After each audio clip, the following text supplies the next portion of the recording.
Hi friends, Hindu ఇతిహాసాలలో Ramayanam ఎంతో గొప్ప ఇతిహాసంగా చెప్పబడింది. రామాయణంలోని మహిళలు ఎంతో ఓర్పు, సహనం, అలాగే గొప్ప ధర్మం యొక్క విలువలు తెలిసిన వారిగా చెప్పబడ్డారు. ఆ కాలం మహిళలు ఈనాటి మహిళలకు ఆదర్శమనే చెప్పాలి. ముఖ్యంగా రామాయణంలోని మహిళలు దైవిక స్వభావం కలవారు. అందుకే వారిని శక్తి స్వరూపిణిగా వర్ణిస్తారు. అంతటి గొప్పవారు స్త్రీలు. వారి ఆలోచన శక్తి కూడా ఎంతో ఆధునికంగా ఉండేవి.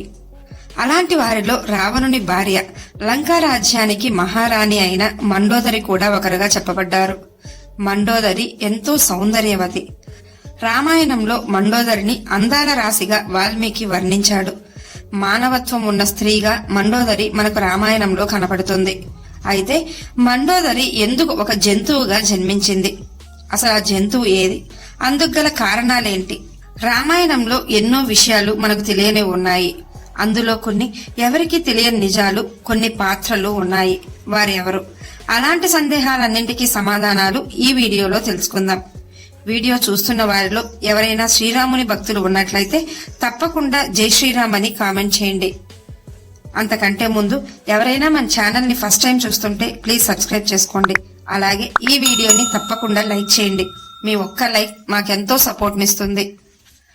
విశ్వకర్మ కుమారులలో మయాసురుడు కూడా ఒకరు. మయాసురుని కుమార్తె మండోదరి.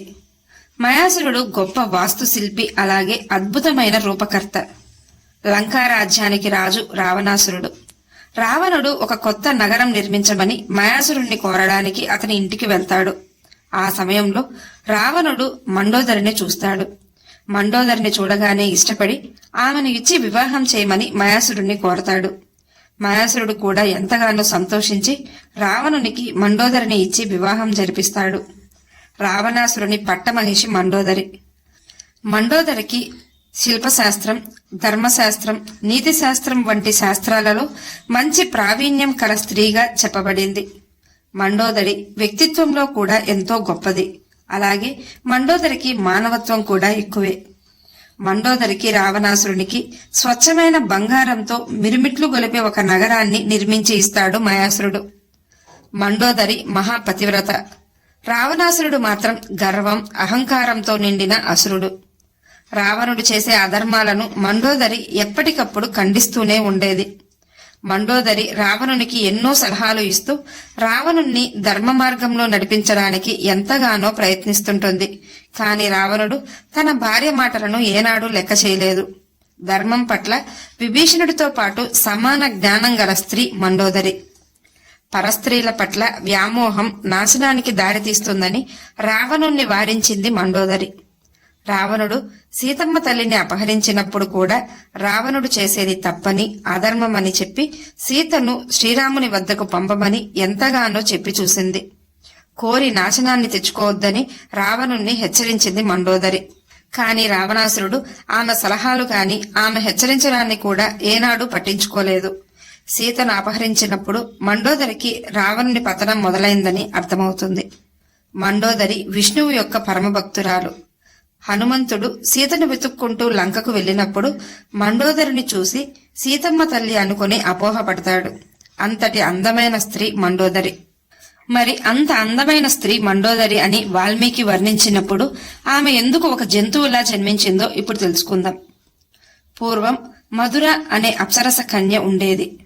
ఆమె శివదర్శనానికై కైలాసానికి వెళ్తుంది. ఆ సమయంలో శివుడు ధ్యానంలో ఉంటాడు.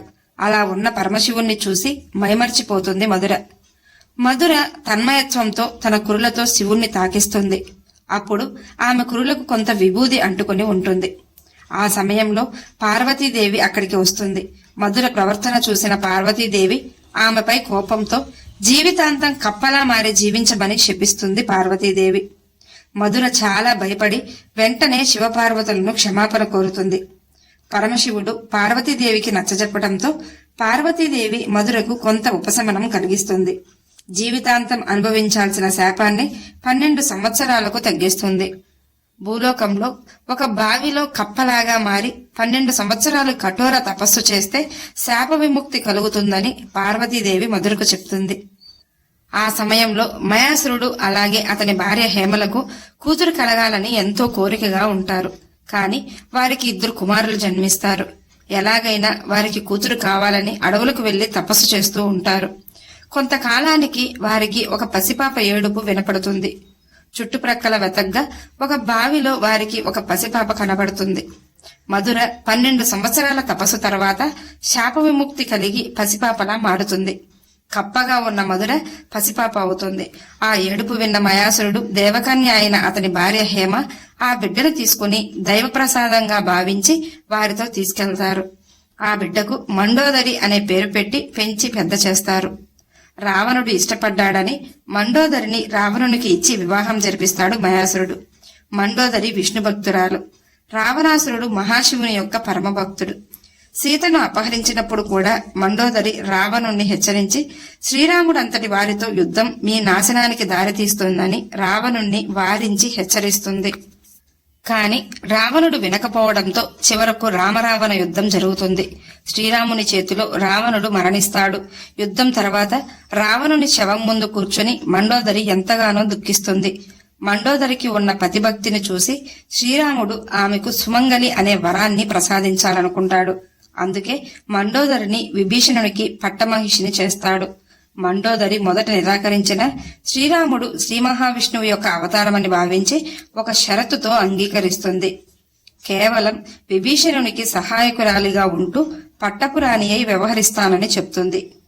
శ్రీరాముడు ధర్మంగా నడుచుకున్న మండోదరికి సుమంగలి అనే వరాన్ని ప్రసాదించాడు. ఆ తర్వాత విభీషణుడు మండోదరి కలిసి లంకా రాజ్యాన్ని నీతి మార్గంలో నడిపించారు. రామాయణంలో అందరికీ తెలియని గుర్తింపు రాని పాత్రల గురించి విషయాల గురించి ఇప్పుడు తెలుసుకుందాం. శ్రీరామచంద్రునికి కేవలం సోదరులు మాత్రమే ఉన్నారని అందరికీ తెలుసు. కాని శ్రీరామునికి ఒక అక్క కూడా ఉంది. ఆమె పేరే శాంత. తర్వాత శూర్పణఖ రావణాసురుని చెల్లెలు. ఆమె భర్తను రావణుడు చంపాడని సోదరుడైనప్పటికీ రావణుని నాశనం కోరి సీతను అపహరించమని శూర్పణఖ రావణునికి చెప్తుంది. చివరకు రావణుని నాశనం జరిగింది. ఆ తర్వాత వాల్మీకి రామాయణంలో ఊర్మిళ పాత్ర లక్ష్మణునితో వివాహం వరకు మాత్రమే ఉంటుంది. కాని తర్వాత వచ్చిన అనువాదాలలో ఊర్మిళ నిద్ర అనే విషయం గురించి ప్రస్తావించబడింది. ఆ తర్వాత శ్రీరాముడు లక్ష్మణుణ్ణి బహిష్కరించడం, లక్ష్మణుడు సరయూ నదిలో దేహాన్ని వదిలేయడం జరిగింది. ఇలా చాలా కథలు వాల్మీకి రామాయణంలో లేనివి, అలాగే ఇతర పురాణాలలో ఉన్నవి చాలానే ఉన్నాయి. మీకు శ్రీరాముని యొక్క సోదరి గురించి తెలుసుకోవాలనుకుంటే కామెంట్స్ లో తెలపండి, తప్పక వీడియో చేస్తాం. జై శ్రీరామ్. ఈ వీడియో మీకు నచ్చినట్లయితే లైక్ చేయండి, షేర్ చేయండి, అలాగే సబ్స్క్రైబ్ చేసుకుని పక్కనే ఉన్న బెల్ ఐకాన్ని ఆన్ లో ఉంచుకోండి. Thanks for watching.